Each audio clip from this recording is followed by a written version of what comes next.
Well, our morning anchor, Jennifer Ankoviak, is with us this morning. She's an author and caregiver coach, and she knows the importance of helping families and friends bounce back from sickness. And this morning she's here for our Take Care Tuesday segment to tell us about how this time of year can be stressful for the 65 million family caregivers. Good morning. Good morning. Unfortunately, it can. You know, this shouldn't be a stressful time of year. We know that. It's supposed to be fun. It's supposed to be fun, supposed to be families getting together, but when there's that element of caregiving involved, it really takes things up.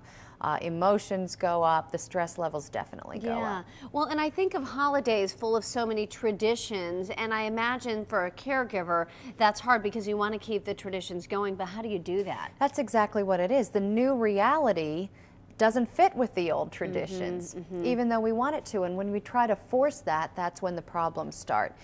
So there are ways that you can look at the traditions and not get rid of them, but kind of modify them. And the first step really is mentally letting yourself do that. Know that, you know what, we have to adjust. We have to be flexible this year. Mom is sick or dad isn't in a good way right now. So we're going to adjust things and be flexible, and that's going to be okay. We're still going to have a good time this holiday season. Just getting yourself in that kind of uplifted mood changes the whole tone of all the flexibility that you are going to need to get through it. And reframe it, I imagine, for other family members. Maybe talk to them about the fact that we're going to be a little flexible this year too. Communication is so important. There are people who live away from the person that is being cared for, and they might only come in and see them during the holidays, so they might show up at the door not really realizing what has happened with the illness or what's been going on, and that can cause some tension. So sending everybody out a little note or a little phone call if you have a chance to say, hey, when you come, this is what's changed since you've been here, and this is how we're going to do things. You know, a lot of people, I think, would appreciate that kind of direction and hopefully take it in that kind of spirit rather than feeling like they're being ordered to do things. So, well, when people have certain expectations for the holidays, it's probably better to let them know ahead of time that things have changed rather than after the fact. So let's talk about some ways, what's important to keep and what's maybe not as important when you have someone who's ill. Sticking with those traditions, some of the things that you might think that, well, I could just let that go this year and maybe not go so crazy on the decorations if there's an illness in the family. Stick to the decorations. Think of someone even with Alzheimer's disease or somebody whose cognizance might not be where it used to be. Seeing those pretty sparkly lights, all the glittery decorations, that brings a feeling of warmth and joy and peace to all of us. And so that's one not to skimp on. A caregiver that I talked to talked about walking through a nursing home, and some of the rooms were very dark. Others had these little tabletop lit trees in them. And those were the rooms where people kind of lingered in the hallway and looked in because it just brought a nice feeling. And it's a nice atmosphere to create as well. So even though it may not seem that that person can express, oh, I love the decorations, there really is something going on internally when they see those. They're enjoying it. Another thing is music, the holiday music.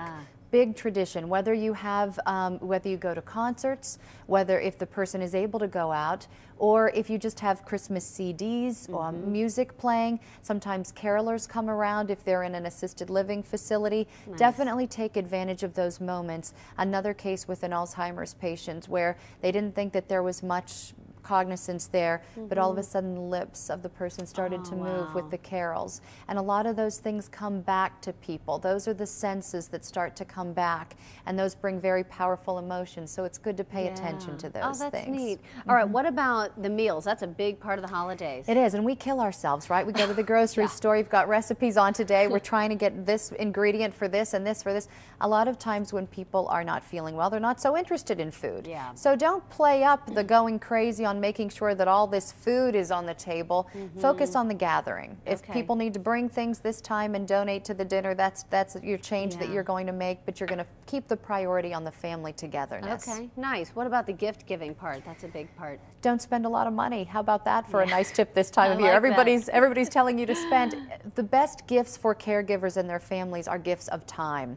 Run some errands, bake an extra meal and freeze it and take it to them. Anything that you can do to save them a little extra time is like gold. Trust me, it will be very much appreciated. And do it without asking. Force it if you have to, because a lot of times the caregiver won't take it. I'm fine, they'll say. They don't want to accept it.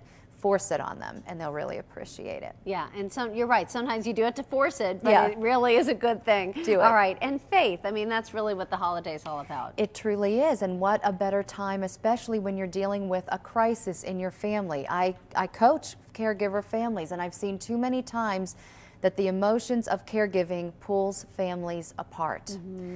It shouldn't happen. It should be a time when families are clinging to each other and to their faith. And medical studies show that clinging to faith and feeling a sense of support from a faith-based network can really help both in treatment and recovery of not just the patient, but the family as a whole. So it's a good time to stick to all of that. Well, what about the caregiver themselves? We've been talking so much about making everything good for the patient or the person. What do we need to think about for the caregiver?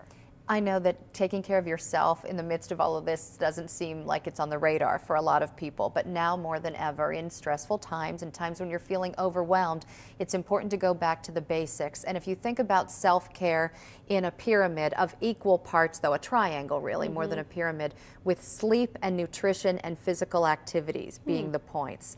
And I know all things easier said than done, but unless you fuel yourself with that 8 hours of sleep, at least 6 hours of sleep a night, good nutrition, so regular meals with protein involved in it to keep you fueled longer, and physical activity, even in short 10-minute bursts throughout the day, really helps to keep you mentally alert, physically feeling better, and you're able to have the energy that you need to take care of all these things that you want to over the holidays. Maybe even go to the mall 20 minutes early and walk the mall, window shop, and then get your shopping done. Many ways to get it done, yeah. Jen, thanks so much for your Thank advice. you.